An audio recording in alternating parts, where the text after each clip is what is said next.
NCC training जो है वो जिस विंग में है आप उसके हिसाब से होगा। यहाँ पे आर्मी विंग और navy wing and air force wing जो होता है, मेन हमारा आर्मी विंग है। तो यहाँ पे जो मिलिट्री का ट्रेनिंग होता है वो सब होगा। मतलब मैंने जब बोला था प्रैक्टिकल भी होगा और थियोरी भी होगा। ये प्रैक्टिकल में आप ड्रिल सीखते हैं एंड फायरिंग सीखते हैं। मतलब रियल बुलेट से रियल गन से फायरिंग करते हो। वो फायरिंग डिफरेंट पोजीशंस में, standing, kneeling and lying position. Mainly lying position में होगा, मतलब लेट के होगा। एंड उसके बाद आप मैप रीडिंग सीखते हो and field signals and battle craft जो साइंस बताते हैं। मतलब जब आप ग्राउंड में अटैक करते हुए होते हैं, मिलिट्री फोर्सेस कैसे बात करते हैं। You can't speak, right? आपको इशारे करके बात करना पड़ता है आपको, आपके सोल्जर्स से। सो कैसे बात करते हैं वो उसका जो पढ़ाई करते हैं वो फील्ड सिग्नल्स में होता है। एंड ये सब प्रैक्टिकल भी होगा और थ्योरी भी होगा। हम मैप लेके कहाँ पे है अपना ओन पोजीशन निकालना, ये सब पढ़ाते हैं।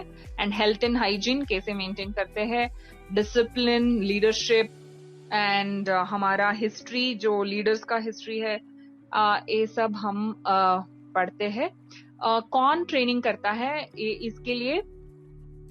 पहला जो कॉलेज में एएनओ होते हैं वो थ्योरी लेते हैं। एंड जो पीआई स्टाफ्स मतलब जो इसको परेड इंस्ट्रक्टर्स बोलते हैं। तो आर्मी में जो ज्वाइन किया हुआ है वो लोग आके आपको प्रैक्टिकल सिखाते हैं, लाइक मैप रीडिंग, ड्रिल वगैरह सिखाते हैं।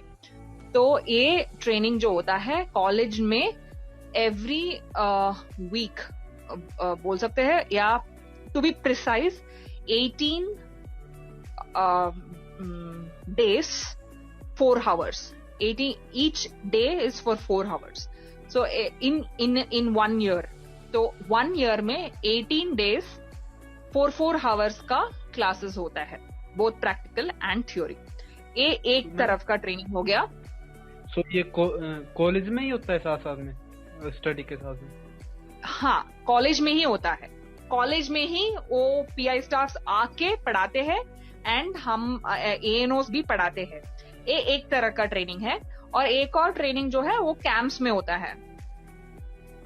सभी को आपको एक एग्जाम लिखना है तो एटलीस्ट 1 कैंप आपको जाके आना पड़ता है।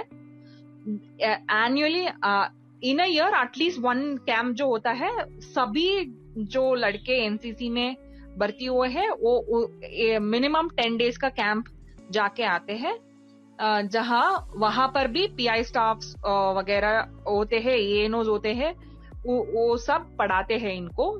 जो सिलेबस है एनसीसी का पक्का सिलेबस है, वो जो एग्जाम में आता है वो भी पढ़ाते हैं। एंड उसका एक्सपीरियंस जो होते हैं सोल्जर्स का, वो सब भी उनको लर्न करते हैं। एंड ये अदरवाइज जो कैंप्स में सेलेक्ट होते हैं वो डिफरेंट लेवल्स का, मैंने तीन ही बताया कैंप्स। इसके अलावा हमें माउंटेनियरिंग कैंप भी है, बेसिक लीडरशिप कैंप भी है एंड नेशनल इंटीग्रेशन कैंप्स भी है, रॉक क्लाइंबिंग कैंप्स है एंड सेलिंग कैंप्स एंड बहुत सारी एडवेंचरस कैंप्स भी है। इसके लिए वैकेंसी कम होते हैं। सभी जो एनसीसी ज्वाइन करते हैं वो नहीं जा पाते। सिर्फ जो फिट एंड फाइन है, जो सिलेक्ट हुआ होता है, ऑल थ्रू आउट कर्नाटका 1% जा सकता है। ऐसा वाला कैंप्स भी है। जैसे मैंने बोला रॉक क्लाइंबिंग, माउंटेनियरिंग, ये सभी वैकेंसी सभी को नहीं मिलता है। तो इसके लिए सिलेक्शंस होके हो जाते हैं। पर TAC, RDC and YEP are the top recognized national level camps जो जाते हैं। तो ये सभी कैंप्स में जो पढ़ते हैं वो उनका एक्सपीरियंस होता है, एंड वो अंदर से बहुत स्ट्रांग और लीडरशिप क्वालिटीज डेवलप कर सकते हैं। पर्सनालिटी, उनका पर्सनालिटी डेवलपमेंट भी एक क्लास है।